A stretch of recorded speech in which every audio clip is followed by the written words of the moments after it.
Hi, and welcome to Alternative Food Network's plant-based diet episode about outdoor vegetable gardening.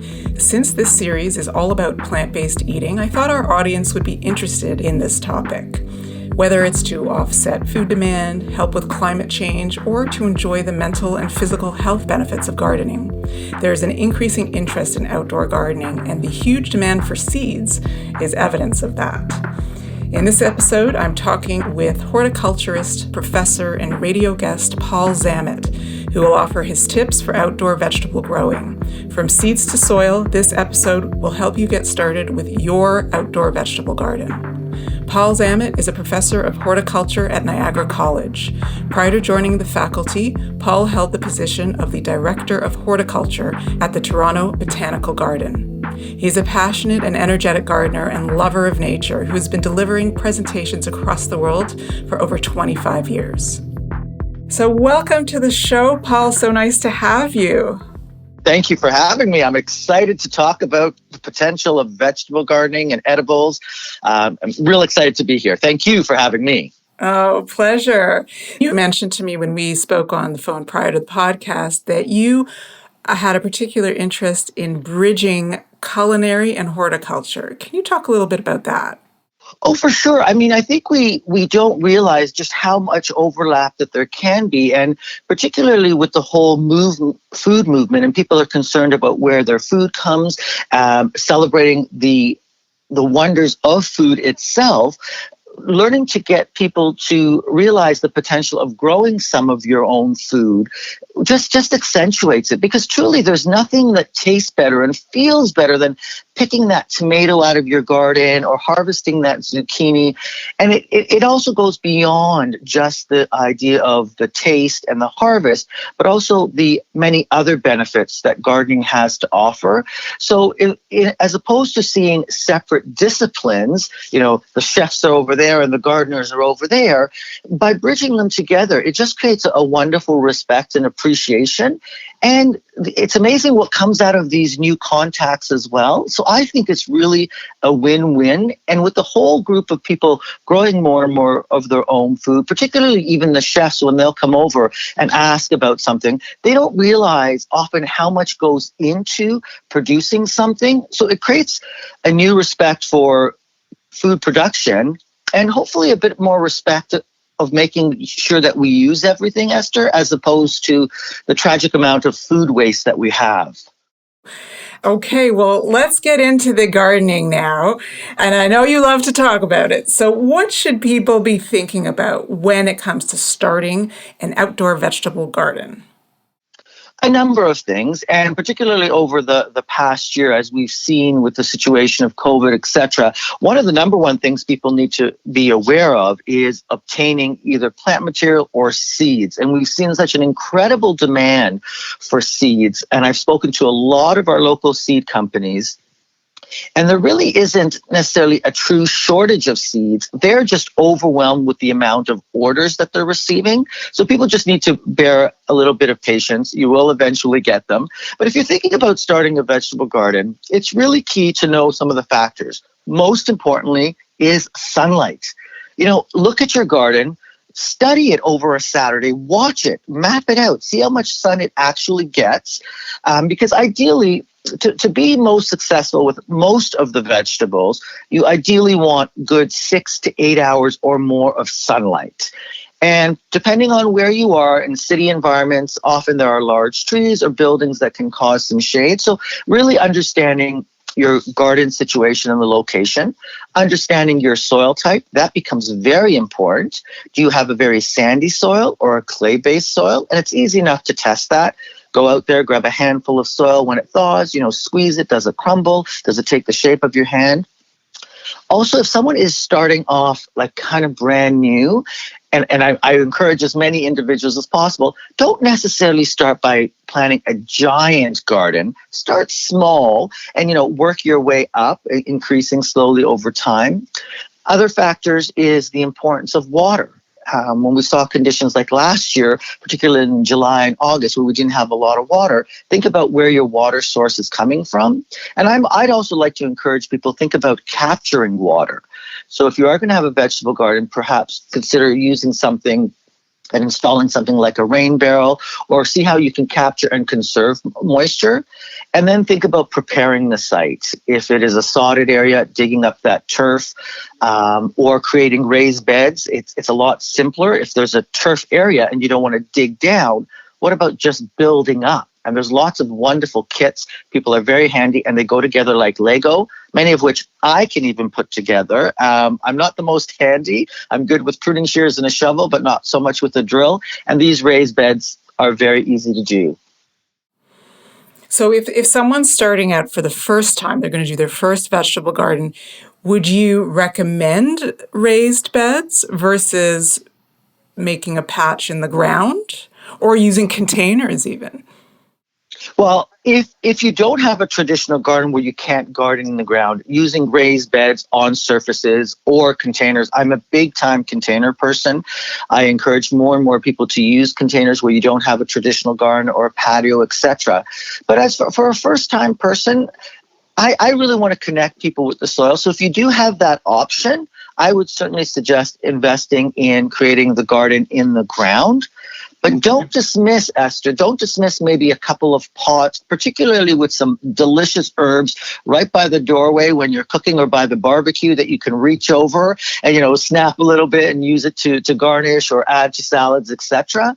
But as a first time, I would definitely start in the ground. Okay. And you were mentioning seeds earlier. Should people start seeds indoors or outdoors?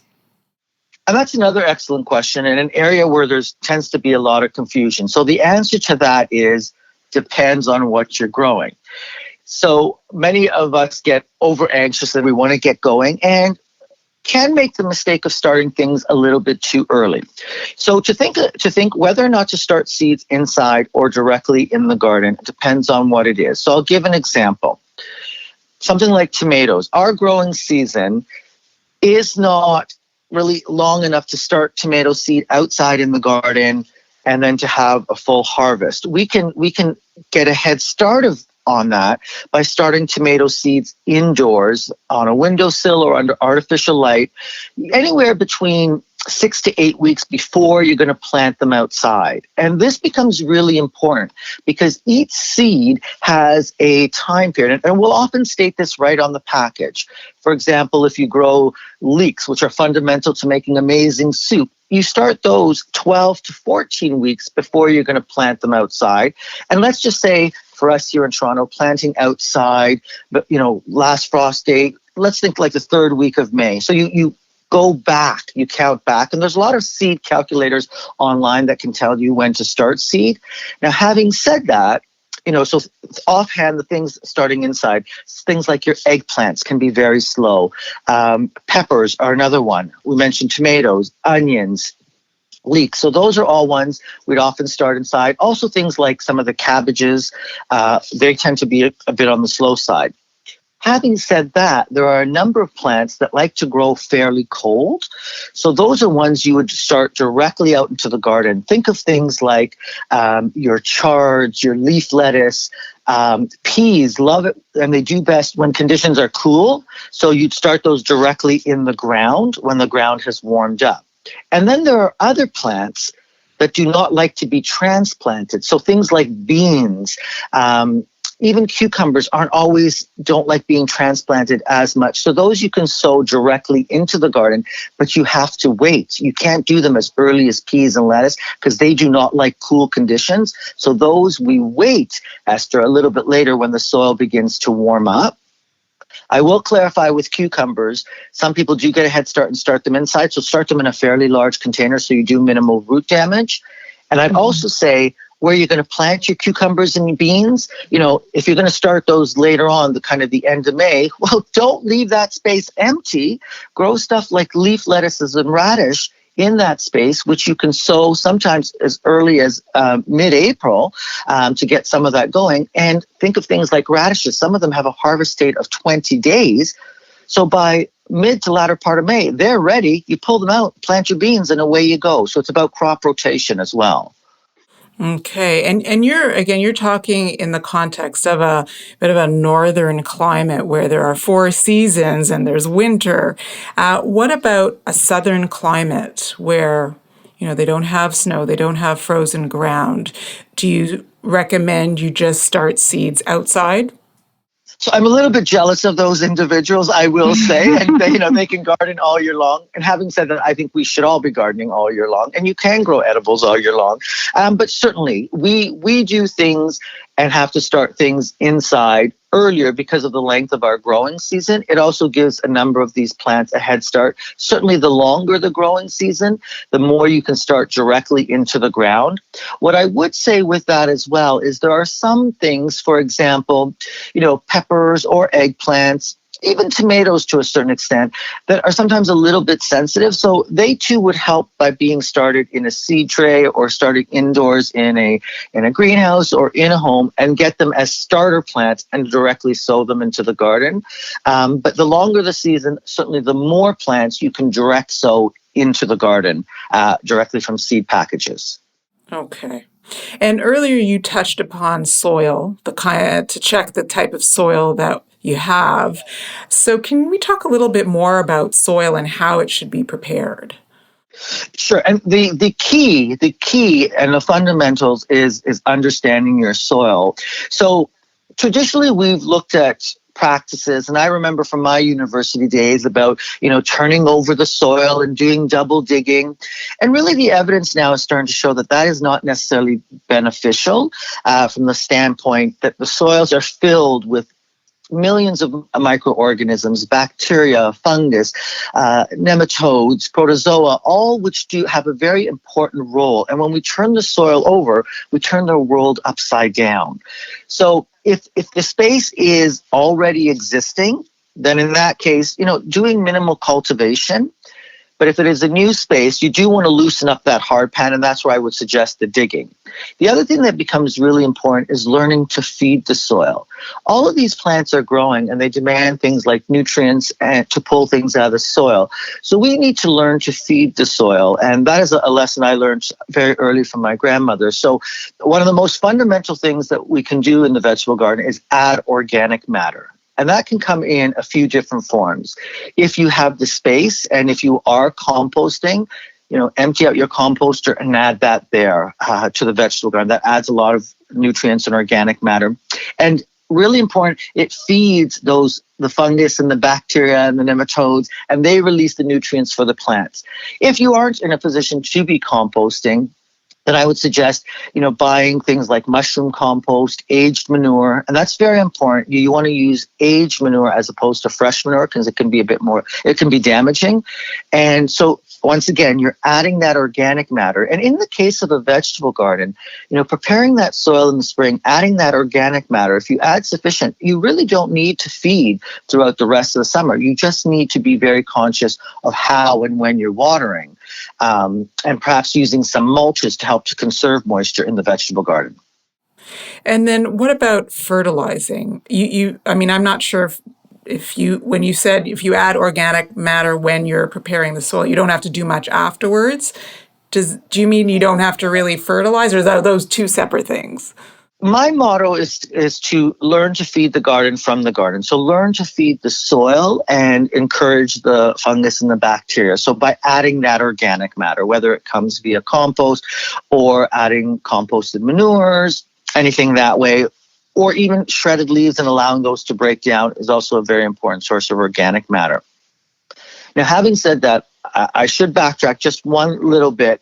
It also depends on where you are, because soil has what's referred to as the pH, and the pH can vary, and some vegetables prefer one pH versus another. So it might be a good idea to have a soil pH test done, but don't let that limit you from growing things.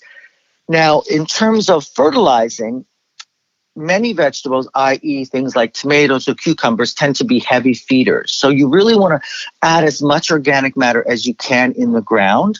And I feel once you've added that organic matter in the ground in the spring, you're usually okay to carry you for the whole season.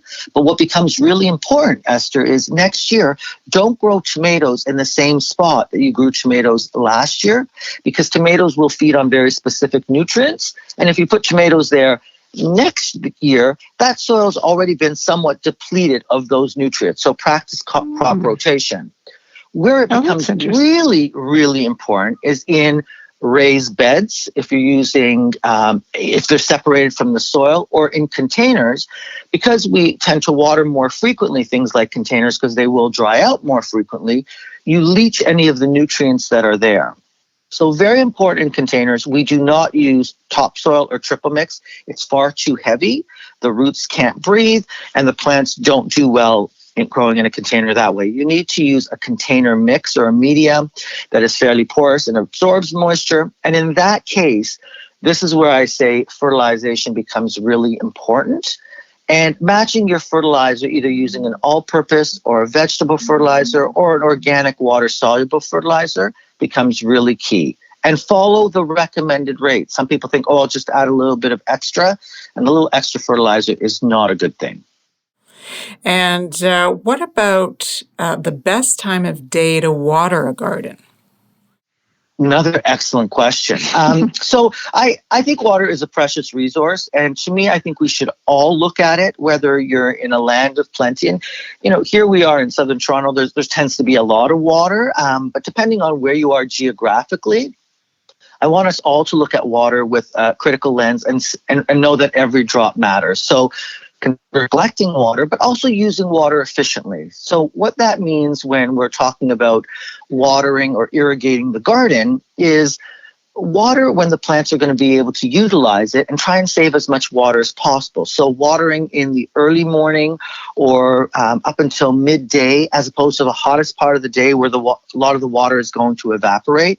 Consider trying to water at the base of plants as opposed to these overhead sprinklers that put a lot of moisture into the air or on the leaves of the plants, which will then just evaporate. And again, that is lost and not used for the plants. So delivering it at their base with drip irrigation that delivers right at the ground.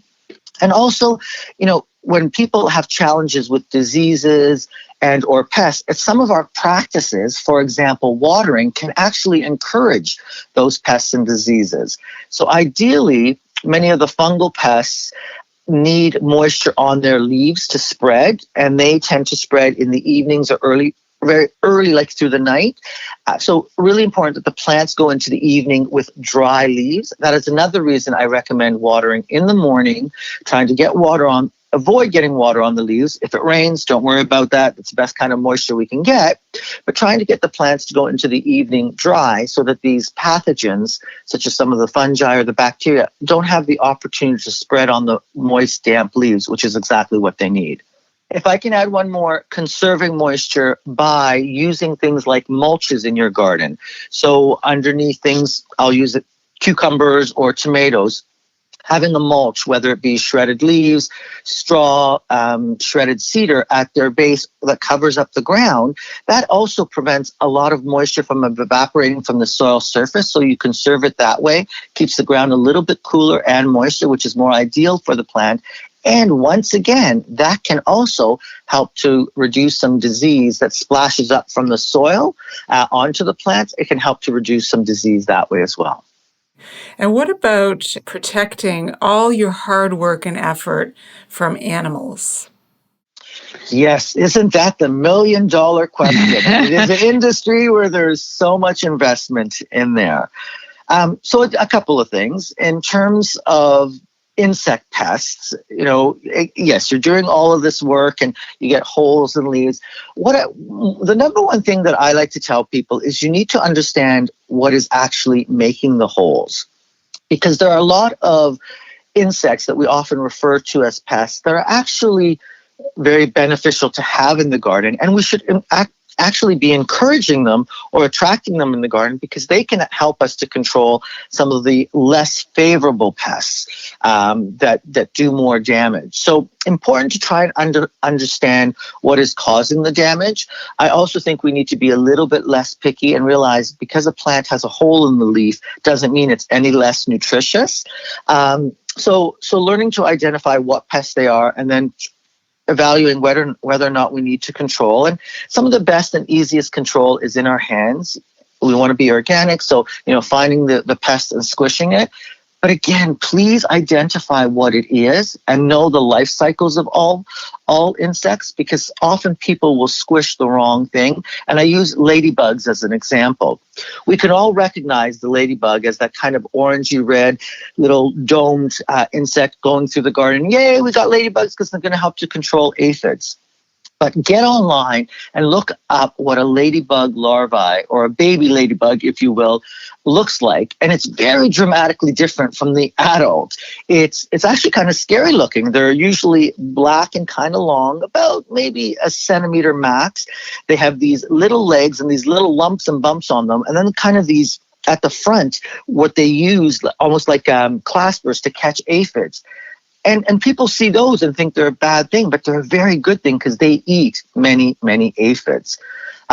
So that's kind of the insect thing. Know your insects, know the damage, looking at control. Other things that you can do is use protective coverings. So, for example, leaf beetles or flea beetles that attack things like radishes or tomatoes, you can use coverings over top of them so the beetles can't get to them.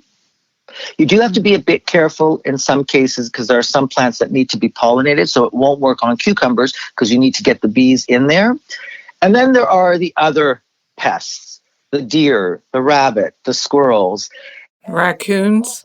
And raccoons, oh, let's not forget them. And they are extremely clever. I mean, they just pick the stuff right up. Yeah. So in that case there, once again, I think we need to realize we are sharing our homes with these creatures. They are part of an ecosystem that we are part of. So I think we need to be a bit forgiving there. I often suggest planting a little bit of extra. There are a number of deterrents out there, whether they be water sprays, physical barriers, such as using hardwire cloth or chicken mesh over things so that they can't get to them. All I will say with any of these deterrents, my preference is they deter them based on smell.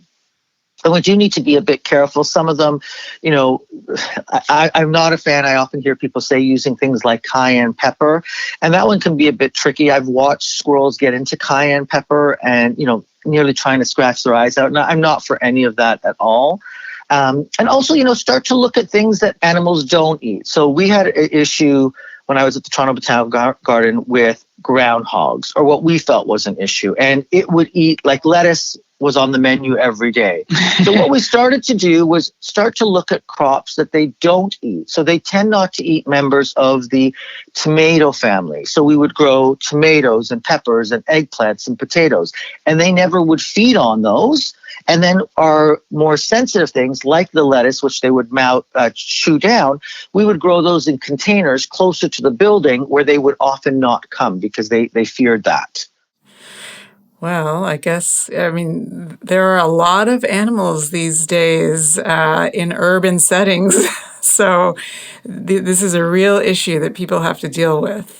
And I encourage even more animals. I mean, you know, we consider the issues of squirrels and rabbits and where is their prey? Where are the fox? Where are the coyotes?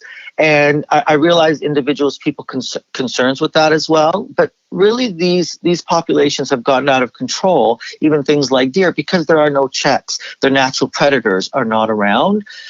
So we need to think about the balance, which is a much larger topic than this podcast. But I want people to keep that in mind as well. Look at our practices of green bins. You know, raccoons just knock them over, and it's a salad bar every day for them. Yeah.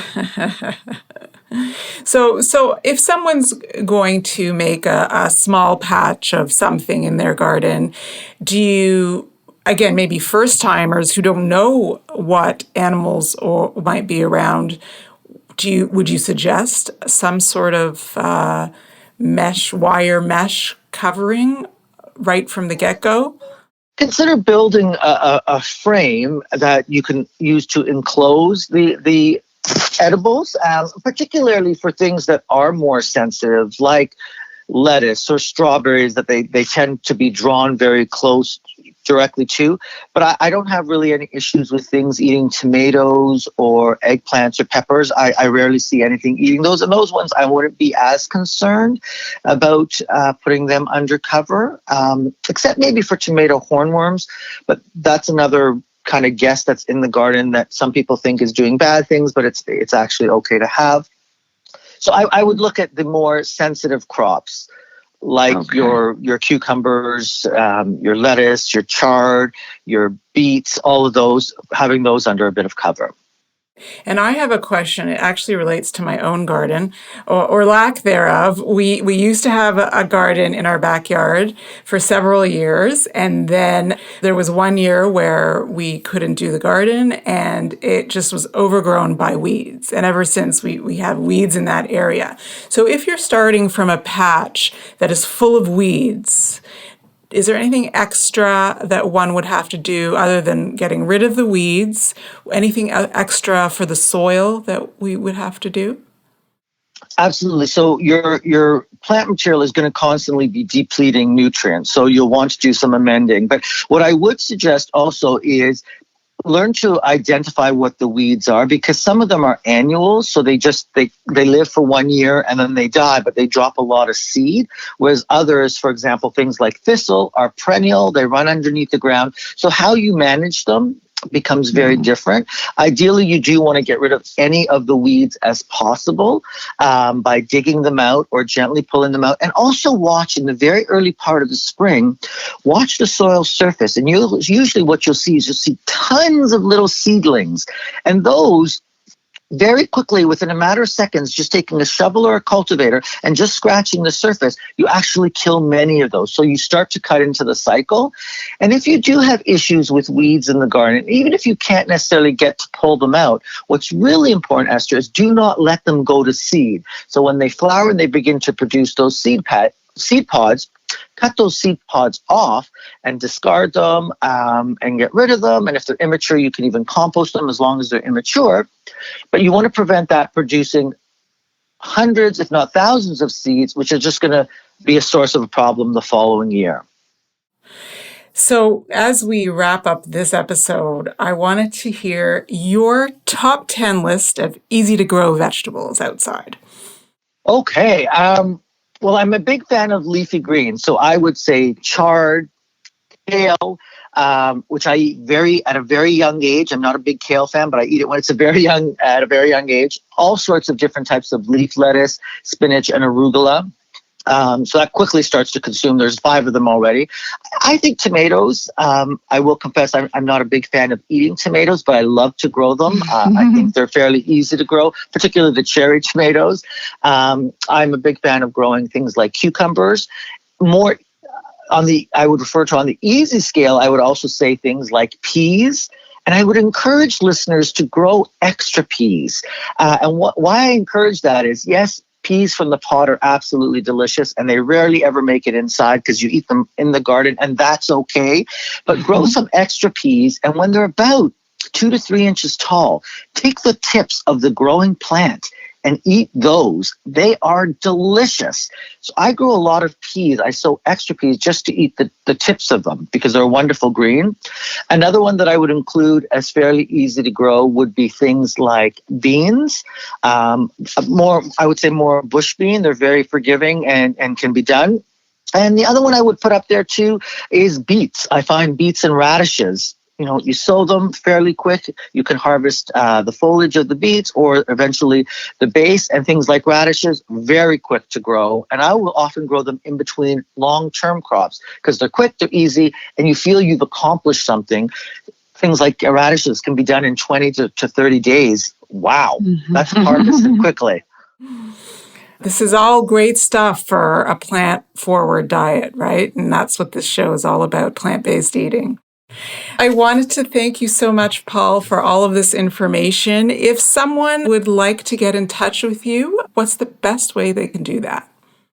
Probably through my email. So it's pzammit@niagaracollege.ca, or they can follow me on Instagram. I will begin my spring and summer postings very shortly, and that's Paul's Plants Picks. All right. Well, thanks again so much for your time today. We appreciate it here at Alternative Food Network, and have a wonderful growing season. To you as well. Look at that backyard. There's all sorts of potential. Thanks for the opportunity. Thank you. Wherever you are with your gardening skills, I hope you've been inspired and found this podcast helpful. As always, we'd love it if you can leave a rating wherever you're listening to the podcast. If you want to receive our monthly newsletter with recipe and discount codes, just go to our website at alternativefoodnetwork.com and subscribe there. We're also on social media at Alternative Food Network. Lastly, if you're looking for trusted and credible information about food as medicine, we also have a series called Doctors Plus, with a little plus sign, where we interview medical doctors about food as medicine topics. I invite you to check it out. Until next time, thanks again for listening.